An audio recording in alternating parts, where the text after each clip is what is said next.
الرحمن الرحیم الحمدللہ رب العالمین والصلاة والسلام علی خاتم الانبیاء وسید المرسلین سیدنا محمد وآلہ واصحابہ اجمعین۔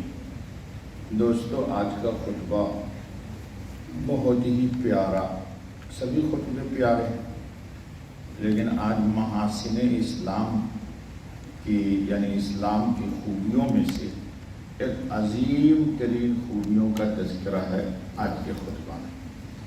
خطبے کا حاصل کیا ہے دوستو؟ ایک روز نبی اکرم خاتم النبی صلی اللہ علیہ وسلم ایک صحابی سے پوچھا کہ اتحب الجنہ، کیا تم جنت میں جانا پسند کرتے ہو؟ تو صحابی نے ظاہر سی بات ہے جواب دیا کہ ہاں یا رسول اللہ، میں جنت میں جانا پسند کرتا۔ تو بہت ہی جامع ترین بات اور بہت گہری اور گہرائی کے ساتھ حضرت خاتم النبی نے فرمایا کہ فَأُحِبَّ لِنَفْسِكَ مَا تُحِبُّ لِنَفْسِكَ، جو تم اپنے لیے پسند کرتے ہو وہی تم اپنے دوسرے بھائی کے لیے پسند کرو۔ تو یہ علامت ہے اس بات کی کہ تم جنت میں جانا پسند کرتے ہو۔ کیا مطلب؟ ہر مومن چاہتا ہے کہ میں نیک بن جاؤں، تو دوسرے تمام مسلمانوں کے سلسلے میں دل میں یہ جذبہ رکھنا چاہیے کہ جس طرح اللہ نے مجھے نیکی کی توفیق دی، سارے ساتھیوں کو اللہ نیکی کی توفیق دے۔ جو نیکی میں کروں، ایسا نہیں کہ میں تنہا کر لوں اور سب لوگ نہ کریں، نہیں، جو نیکی مجھے اللہ توفیق دے وہی نیکیوں کی اللہ سب کو توفیق دے۔ اگر میں 5 وقت کا پکا اللہ نے مجھے توفیق دی ہے کہ میں نمازی ہوں، تو ہمارے اڑوس پڑوس کے جتنے مرد مسلمان مرد و عورت ہیں سبھی 5 وقت کے پکے نمازی ہو جائیں۔ اگر ہمیں اللہ نے سچ بولنے کی توفیق دی ہے تو ہمارے سارے بھائی سچ بولنے کے عادی بن جائیں۔ اللہ نے ہمیں کسی گناہ کو چھوڑنے کی توفیق دی ہے تو ہمارے سارے ساتھی گناہ چھوڑنے والے بن جائیں۔ یعنی حاصل خطبے کا یہ ہے کہ جس طرح میں نہیں چاہتا کہ دوزخ میں جاؤں یا اللہ کا غضب مجھے پکڑے، تو دل میں یہ جذبہ رکھے کہ کوئی مسلمان پر اللہ کا غضب نہ ہو اور کوئی مسلمان بھی جہنم میں نہ جائے۔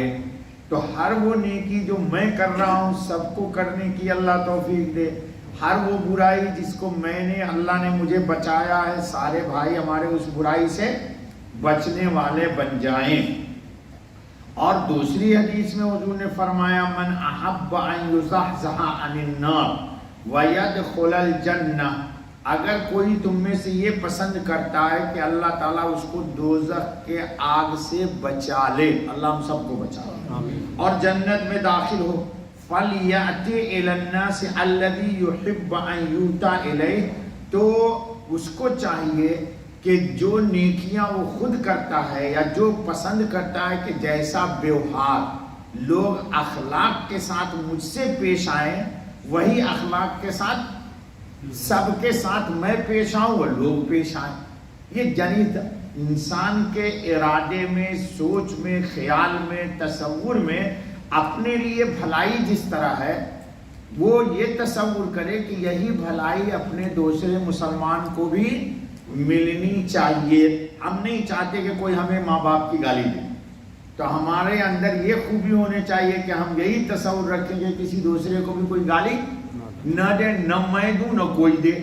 تو یہ کب ہوگا ایسا معاشرہ میں؟ معاشرے میں اس وقت ہوگا جبکہ پورے معاشرے کے اندر خیر و بھلائی خوب پھیل جائے۔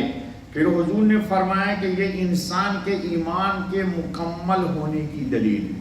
جب انسان کا ایمان مکمل ہوتا ہے تو انسان دوسروں کے لیے بھی اچھا سوچتا ہے۔ کیا سوچتا ہے؟ آج کل کے دور میں کیا ابھی آ رہی ہے روایت، ایک آدمی کے پاس بہت نفع ہو رہا ہے، مثلا مال اچھا کما رہا ہے، تو وہ سوچتا ہے کہ میں ہی کماتا رہوں، دوسرا مجھ سے آگے نہ نکلے۔ نہیں، حدیث آ رہی ہے کہ انسان اگر کسی کو بھلائی میں دیکھے تو اس کے لیے دعا کرے کہ یا اللہ جس طرح مجھے آپ نے فراوانی دیا ہے سب کو اللہ، تو خزانہ تو اللہ کا ہے۔ حضور نے فرمایا لا یؤمن احدکم حتی یحب لاخیہ ما یحب لنفسہ، اس وقت تک تم میں سے کوئی مومن کامل ہو ہی نہیں سکتا کہ جب تک کہ وہ اپنے بھائی کے لیے وہی نہ پسند کرے جو اپنے لیے پسند کرتا۔ ہم نہیں چاہتے کہ ہمیں کوئی ننگا کرے، تو ہم کو دل میں ہمارے ارادہ یہ ہونا چاہیے کہ ہم بھی کسی کو ننگا کرنے کا ارادہ نہ کریں، نہ کسی مسلمان کو ننگا کرے۔ ننگا کرنا ایک تو یہ کپڑا اتار دینا، ایک یہ ہے کہ بھرے بازار میں کسی کو رسوا کر دینا، کسی کو برا بھلا کر دینا۔ تو دیکھو انسان جب سائے کی طرح ہوتا ہے تو سایہ میں درخت پر جب پتے لگتے ہیں تو نیچے سایہ ہوتا ہے، یہ دلیل ہے کہ یہ درخت ہرا بھرا ہے یہ درخت، لیکن اگر درخت پہ پتے نہ ہوں تو نیچے اس کے سایہ ہوگا۔ تو انسان میں جب خود خیر ہوتا ہے تو دوسروں کے لیے بھی وہ نفع بخش ہوتا ہے۔ حضور نے دوسری حدیث میں فرمایا لا یبلغ عبد حقیقت الایمان، کوئی بھی انسان اس وقت تک ایمان کی حقیقت کو نہیں پا سکتا حتی یحب للناس ما یحب لنفسہ من الخیر، یہاں تک کہ وہ بھلائی کی وہی چیز دوسروں کے لیے بھی پسند کرنے لگے جو بھلائی وہ اپنے لیے چاہتا ہے، یعنی سب کے لیے اس کے دل میں کوئی شر نہ ہو، زبان پر کوئی کلمہ سو اس کے لیے دوسروں کے لیے نہ ہو، اس کے دل میں کوئی غلط جذبہ دوسرے بھائی کے لیے نہ ہو۔ اور حضور اکرم صلی اللہ علیہ وسلم دیکھیے کہ آپ صلی اللہ علیہ وسلم خاتم النبیین ہیں، امام الانبیاء ہیں، نبی الانبیاء ہیں، لیکن ایک صحابی ہیں حضرت ابو ذر غفاری رضی اللہ تعالیٰ عنہ، ان کو حضور نے کیا فرمایا سنیے، انی احب لک ما احب لنفسی، اے ابو ذر میں تمہارے لیے انہی باتوں کو پسند کرتا ہوں جو اپنے لیے پسند کرتا ہوں۔ نبی ایک صحابی کو کہا رہا ہے، یعنی مجھے جس طرح اللہ تعالیٰ سے مجھے امید ہے کہ قیامت کے دن میں سارے نبیوں کا امام ہونے کے باوجود اللہ کے قریب رہوں گا، تو جو رتبہ اور مرتبہ اللہ ہم کو نبوت کے مقام پر عطا کر دے گا، میری دلی تمنا یہ ہے کہ اللہ تعالیٰ قیامت میں تم کو بھی اپنی نوازشات سے خوب سے خوب تر نواز دے۔ ایک نبی اپنے ایک صحابی سے کہہ رہا ہے جی، اسی لیے اللہ تعالیٰ نے فرمایا وَافْعَلُوا الْخَيْرَ لَعَلَّكُمْ تُفْلِحُونَ، اور پھر حضور نے کیا فرما دیا صلی اللہ علیہ وسلم جی، کہ جب دیکھو کسی بندے کے اوپر کہ اللہ نے ان کو خوب وسعت عطا کر دی تو دل میں جلن مت رکھو، حسد مت رکھو، اس کے لیے کوئی جذبہ برا دل میں مت رکھو، یہ آگ دل میں مت جلاؤ کہ یار ڈگری تم دونوں کی برابر ہے، یار اس سے زیادہ میں عقل مند ہوں، ہوش مند بھی میں زیادہ ہوں، لیکن اللہ تعالیٰ اس کو اتنا کیوں دے رہے، مجھے کیوں نہیں دے رہے؟ یہ لوگوں کو نفسیاتی طور پر ہوتا ہے۔ تو حضور نے کیا فرمایا سنیے، ان من افضل ما يقدمه المؤمن لاخيه من الخير ان يفرح بنعمت اکرمه اللہ بها، اگر کسی مومن کو اللہ نے کوئی چیز نواز دیا ہے تو انسان کو اس پر خوش ہونا چاہیے، اور وَيَدْعُو لَهُ بِدَوَامِهَا، اور دعا کرنا چاہیے کہ یا اللہ یہ جو نعمت فلاں کو آپ نے دی ہے اس کی نعمت کو چھینیے مت اس سے، اس کو ہمیشہ ان نعمتوں میں رکھیے اور اس پر برکت نازل کیجیے۔ حضور نے کیا فرمایا، اذا رأى احدكم من اخیہ ما یعجبہ، کسی بھائی مسلمان کو تم دیکھو کہ دین کے اعتبار سے وہ بہت ہی نیک صالح ہے، اس کی دعائیں قبول ہوتی ہیں، وہ جس کے لیے جو کہہ دے وہ اللہ کر دیتے ہیں جی، جس کے لیے جو دعا کر دے اللہ اس کے حق میں قبول کر لیتے ہیں، تو فَلْيَدْعُ لَهُ بِالْبَرَكَةِ، تو دعا کرو اللہ اس کے زندگی میں اور برکت عطا فرمائے، یہ اور نیک صالح بنے، اللہ اس کو اور قرب کا مقام عطا کر دے، اللہ اس کے دل کو اور ایمان سے بصیرت سے منور کر دے۔ وَمِنْ حُبِّ الْمُؤْمِنِ الْخَيْرُ لِأَخِيهِ، یہ علامت ہے اس بات کی کہ اس کے دل میں ایمان ہے کہ جب کسی بھائی کو خوشحال دیکھتا ہے تو جلتا نہیں ہے بلکہ اس کے لیے برکت کی دعا کر دیتا ہے. اور پھر حضور نے فرمایا کہ جب وہ اس کے لیے پیٹھ پیچھے دعا کرے گا تو حضور صلی اللہ علیہ وسلم نے فرمایا جب کوئی مسلمان کسی مسلمان کے پیٹھ پیچھے دعا کرتا ہے تو اس کی دعا قبول ہو جاتی ہے. تو اپنی دعا کو قبول کرنے کا ایک طریقہ یہ بھی ہے کہ آپ دوسرے کے لیے، تو اللہ تعالیٰ ایسا نہیں ہے کہ اس کے حق میں جو دعا کیجیے گا وہ قبول ہو جاتی ہے اور اپنے حق میں، میں نے خود سنا کئی لوگوں سے یار میں دوسرے کے لیے دعا کرتا ہوں تو قبول ہو جاتی ہے، میرے حق میں قبول نہیں ہوتی. ایسا نہیں ہوتا، قبول دونوں ہوتی ہے. آپ کے حق میں اللہ اس کا ظہور نہیں کرتے، ان کی حکمت ہے، ان کی حکمت ہے. کب ظاہر کریں گے؟ شاید وہ یہاں نہیں دے کے وہاں دینا چاہتے ہیں، شاید کسی برائی سے آپ کو بچانا چاہتے ہیں. دعا کا قبولیت کا یہ مطلب نہیں کہ جو مانگا وہی مل گئی. ہماری دعا قبول ہے. فرض کر لیجئے ہم نے ایک چیز مانگا وہ ہم کو بظاہر نہیں ملے لیکن ہمارے اوپر برے حالات آنے والے ہیں، روڈ پہ جائے گا انسان تو ایکسیڈنٹ ہو کے مرے گا، تو دعا قبول کر لی اللہ تعالیٰ نے، اور دعا کے قبولیت کا اثر یہ ہو گیا کہ اللہ ایکسیڈنٹ سے بچا لے گا ہم کو یا ہمارے بیوی بچوں کو. ہم سوچتے یار ہماری تو دعا قبول نہیں ہوئی، لیکن چونکہ ہم پر ظاہر تو نہیں ہوا تھا کہ ایکسیڈنٹ ہونے والا ہے، تو کس کو معلوم ہے؟ اللہ کو معلوم ہے. اس لیے کبھی بھی اللہ سے مایوس مت ہوئی. ہمارے ساتھی لوگ مایوس ہو جاتے ہیں، بولے سر اتنے دن سے دعا مانگ رہا ہوں کہ پراٹھا ملے بریانی ملے، یہ مل نہیں رہی ہے. ارے بھائی شاید پراٹھا ملے گا بریانی ملے گی تو مرتد ہی ہو جائے گا یار. میں نے دیکھا لوگوں کو استغفر اللہ ثم استغفر اللہ، جب تنگی تھی تو مسجد میں بیٹھ کے گھنٹوں یہاں تسبیح پڑھتے تھے، اور جہاں کشادگی ہوئی تو نماز ہی پڑھنا چھوڑ دیا. ہم کو آج بھی کہتے ہیں کہ مولوی صاحب وہ معاف کیجیے گا پلیز، وہ آپ نے جو وظیفہ بتایا تھا وہ بھول ہی گیا ہوں وظیفہ. لے کیوں بھول گیا بھائی؟ اتنی نعمت ملی، اتنی نعمت ملی کہ آپ اس کو وظیفہ پڑھنے کا. تو اللہ تعالیٰ کے ہاتھ میں تو رسی ہے، وہ تو جانتے ہیں کہ کتنا دوں گا تو صحیح رہے گا، زیادہ دے دوں گا تو یہ بن جائے گا فرعون بے اسباب. فرعون جی حضور صلی اللہ علیہ وسلم نے فرمایا کہ دعوت المرء المسلم لاخیہ بظاہر الغیب مستجابۃ.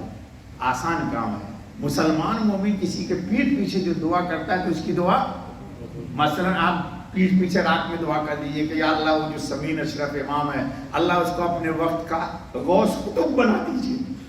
آپ کا کیا نقصان ہوتا بابا؟ آپ کو کچھ گیا؟ اللہ نے مجھے اگر اپنی ولایت دے دی تھا، لیکن آپ کی دعا بھی، اور میں نے دعا کر دیا کہ یا اللہ جتنے میرے مقتدی ہیں سب کو وسعت عطا کر دیجئے، کسی کو تنگ دست نہ کیجئے، سب پہ فراخی کر دیجئے. یا اللہ جتنی روزی ان کو کھانا ہے ان کے بچے کو اس میں کوئی ٹینشن اور ڈپریشن مت دیجئے. تو میرے باپ کے گھر سے کیا چلا گیا؟ کیا نقصان ہوا میرا؟ لیکن میری اپنی دعا بھی، آج ابھی میں نے نماز سے پہلے میں نے ایک دعا کی اور جیسے میں نے سلام پھیرا تو دعا کی قبولیت کا ظہور ہو گیا. میں نے دیکھ لیا دعا میری قبول. آج کی بات بتا رہا ہوں، کسی کے لیے میں نے دعا کی آج ابھی سنت پڑھنے کے بعد، اور یقین جانی میں سلام پھیر کے جب سنت کا دیکھا تو وہ دعا قبول ہو. تو مجھے ہونے لگا یار میں کچھ اور ہی مانگ لیتا. تو ہوتا ہے ایسا جی، انسان چوک جاتا ہے. وہ میں نے پڑھا تھا کہیں کہانی کہ ایک آدمی جمعے کے دن ایک وقت آتی ہے قبولیت دعا کی، تو بہت ساری اس نے مٹی کا ڈھیر جمع کیا، دعا مانگ رہا ہے اللہ اس کو سونا بنا دے، سونا بنا دے، سونا بنا دے، سونا بنا دے. 2-4 گھنٹہ ہو گیا، جب نہیں بنا تو اس کے منہ سے نکل گیا سونا نہیں بناتا تو لوہا ہی بنا دے. وہ اسی وقت لوہا بن گیا. اب کان پکڑ رہا ہے غلطی ہو گئی یار، یہی قبولیت کا وقت جی. تو انسان کو دعا مانگنے میں کبھی بھی، دیکھو دوست اللہ بڑے ہیں، اللہ وحدہ لا شریک کی قسم پوری کائنات عالم کہ جتنے مومن ہیں، غوث قطب ابدال انبیاء رسول، انہوں نے جتنا اللہ کو بڑا سمجھا ہے اللہ اس سے بھی بہت بڑے. اللہ اس سے بھی، یہ قیامت میں جا کر کے پتا چلے گا کہ اس کی کبریائی کیا تھی. انسان اللہ کو پہچان ہی نہیں سکتا. ہم نطفے سے پیدا ناپاک، ہم اللہ کو کیا پہچانیں گے بھائی؟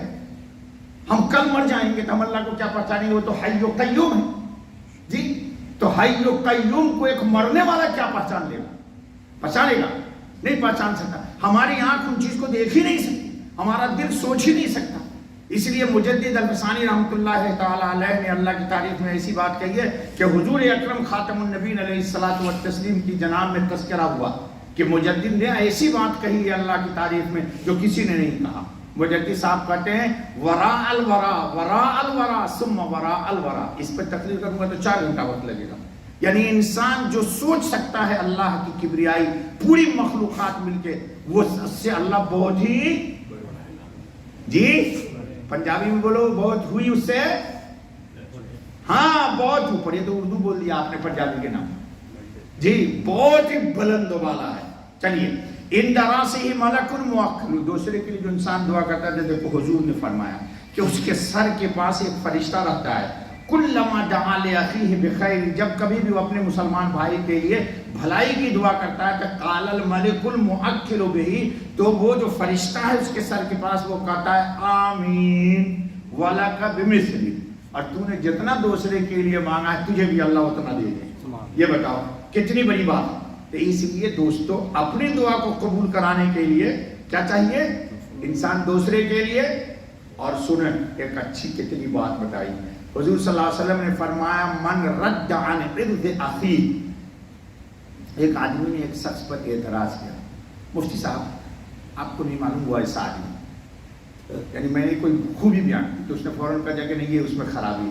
تو ہم نے دفاع کیا، نہیں یار تمہارا سوچ تمہاری غلط ہے، میرا اپنے زندگی کا تجربہ یہ ہے کہ وہ آدمی ایسا ہے. تو حضور نے فرمایا کہ جو کسی کے آبرو کی طرف سے دفاع کرتا ہے، رد اللہ عن وجہہ النار یوم القیامہ، قیامت کے دن اللہ اس کے چہرے کی طرف سے دوزخ کی آگ کو ہٹا دے گا. کتنی بڑی بات ہے. ہماری شریعت کی یہ محاسن اور خوبیوں میں ہے. اور یہ روایت کہاں کی ہے؟ ترمذی کی 3002 جلد 4 میں 327 نمبر کی دعا یہ حدیث. اللہ تعالی ہم سب کو نیکی کی توفیق فرمائے اور اللہ ہمارے دلوں کو غل و غش سے اپنے بھائیوں کی طرف سے پاک رکھے. دیکھیے اگر کسی میں کوئی خامی ہے تو آپ اس کی گندگی کو اپنے دل میں رکھ کے بلدیہ کا ڈرام اس کو مت بنائیے. لوگ حال یہی گھر کا کچرا کہاں پھینک دیتے ہیں؟ بلدیہ کے ڈرام میں. روزانہ احمد محمد پھینک دیتا ہے گھر کا کچرا اٹھا کے، اور لوگوں کے کچرا ہم دل میں رکھ لیتے ہیں. تو یار دل ہے ہمارا یہ بلدیہ کا ڈرام ہے. تو اپنے دلوں کو بلدیہ کا ڈرام نہیں بنائیے. اللہ والے جو کہتے ہیں تنہائیوں میں اللہ اللہ اللہ، دل پر توجہ کر کے ذکر کرو، وہ اس لیے کہ دل پاک ہو جائے اللہ کے نام کی روشنی کے داخل ہونے کے. اللہ ہمارا آپ سب کا دل ایسا بنا. بس بابا سبحان اللہ سبحان اللہ سبحان اللہ اشہد ان لا الہ الا انت استغفرک.